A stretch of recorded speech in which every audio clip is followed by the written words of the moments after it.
ವಿದ್ಯಾರ್ಥಿಗಳ ಲಕ್ಷ್ಯ ಕೊಟ್ಟು ನೋಡ್ರಿ. 13 ಮೀಟರ್ ಉದ್ದ ಮತ್ತು 6 ಮೀಟರ್ ಅಗಲ ಇರುವ ಟ್ಯಾಂಕಿನಲ್ಲಿ 2 ಮೀಟರ್ ಆಳ ನೀರು ಇದೆ. ಇದನ್ನು 6 ಮೀಟರ್ ಉದ್ದ ಮತ್ತು 5 ಮೀಟರ್ ಅಗಲ ಇರುವ ಮತ್ತೊಂದು ಟ್ಯಾಂಕಿಗೆ ಹಾಕಿದಾಗ ಅದರಲ್ಲಿ ಎಷ್ಟು ಆಳ ನೀರು ಇದ್ದಂತಾಗುವುದು?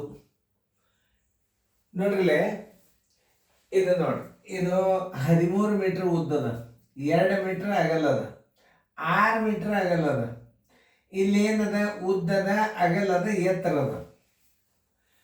ಏನದ? ಇಲ್ಲಿ ಉದ್ದದ, ಇದು ಉದ್ದ, ಇದು ಅಗಲ, ಇದು ಎತ್ತರ. ಇಲ್ಲಿ 3 ಸಿಕ್ಕು ನಿಮಗ. ಈಗ ಇಲ್ಲಿ ಉದ್ದ, ಅಗಲ, ಎತ್ತರ ಸಿಕ್ಕದಂತಂದ್ರ ಇಲ್ಲಿ ಇನ್ನೊಂದು ಟ್ಯಾಂಕದ ಉದ್ದ ಅಗಲದ, ಇನ್ನೊಂದು ಟ್ಯಾಂಕದ ಉದ್ದ ಅಗಲದಿಂದ ನೀವು ಅದಕ್ಕೆ ಭಾಗಿಸ್ಬಿಟ್ರಿ ಅಂದ್ರೆ ಎತ್ತರ ಸಿಕ್ಬಿಡ್ತದ. ಅಂದ್ರೆ ಇನ್ನೊಂದು ಮತ್ತೊಂದು ಟ್ಯಾಂಕಿನ ಆಳ ಬರೋಬ್ಬರಿ ನೋಡ್ರಿ. ಮತ್ತೊಂದು ಟ್ಯಾಂಕಿನ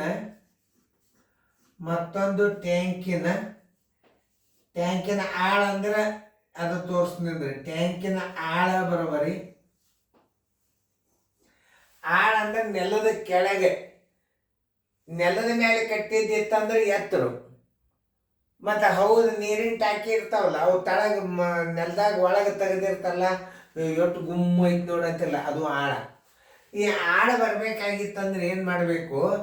ಈಗಿದ್ದ ನೀರಿನ ಟ್ಯಾಂಕದ ಉದ್ದ ಗುಂಡ್ಲೆ, ಅಗಲ ಗುಂಡ್ಲೆ, ಎತ್ತರ ಅಳತೆಗೆ ಅಂದ್ರೆ ಉದ್ದದ ನೀರು ತುಂಬಿದ ಉದ್ದ, ಇದು ಅಗಲ, ನೀರು ತುಂಬಿದ ಅಗಲ ಎಷ್ಟು ತುಂಬ್ಯದ?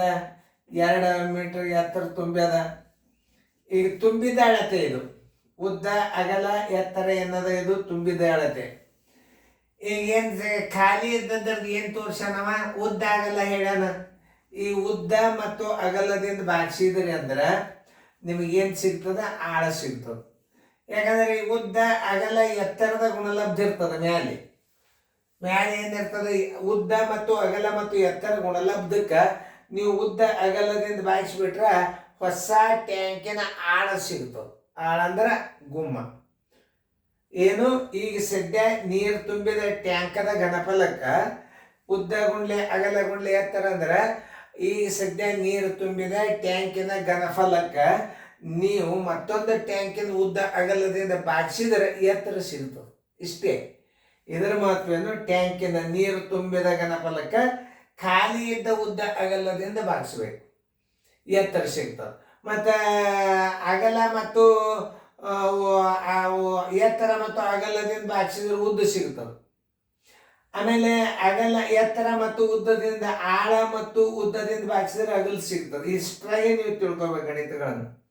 ಒಂದು ಆಳ ಉದ್ದ ಭಾಗಿಸಿದ್ರೆ ಅಗಲ ಸಿಗ್ತದೆ, ಆಳ ಅಗಲದಿಂದ ಭಾಗಿಸಿದ್ರೆ ಉದ್ದ ಸಿಗ್ತದೆ, ಉದ್ದ ಮತ್ತು ಅಗಲದಿಂದ ಭಾಗಿಸಿದ್ರೆ ಹೊಸ ಟ್ಯಾಂಕಿನ ಆಳ ಸಿಗ್ತದೆ. ಇಷ್ಟು ತಿಳ್ಕೊಂಡು ಲೆಕ್ಕ ಮಾಡಿಬಿಟ್ರೆ ಮುಗವು. ಈಗ ಹೊಸ ಟ್ಯಾಂಕಿನ ಆಳ ಎಷ್ಟದ? 13 ಮೀಟರ್ ಅದ. ಆಮೇಲೆ ಆರದ ಎತ್ತರ ಎಷ್ಟದ? 2 ಮೀಟರ್ ಎತ್ತರ ಅದ. ಇದಕ್ಕೆ ನೀವು ಉದ್ದ ಅಗಲ ಎಷ್ಟದ? ಹೊಸ ಟ್ಯಾಂಕಿಂದು 6 ಮೀಟರ್ ಉದ್ದದ, 6 ಮೀಟರ್ ಉದ್ದದ, 5 ಮೀಟರ್ ಅಗಲದ.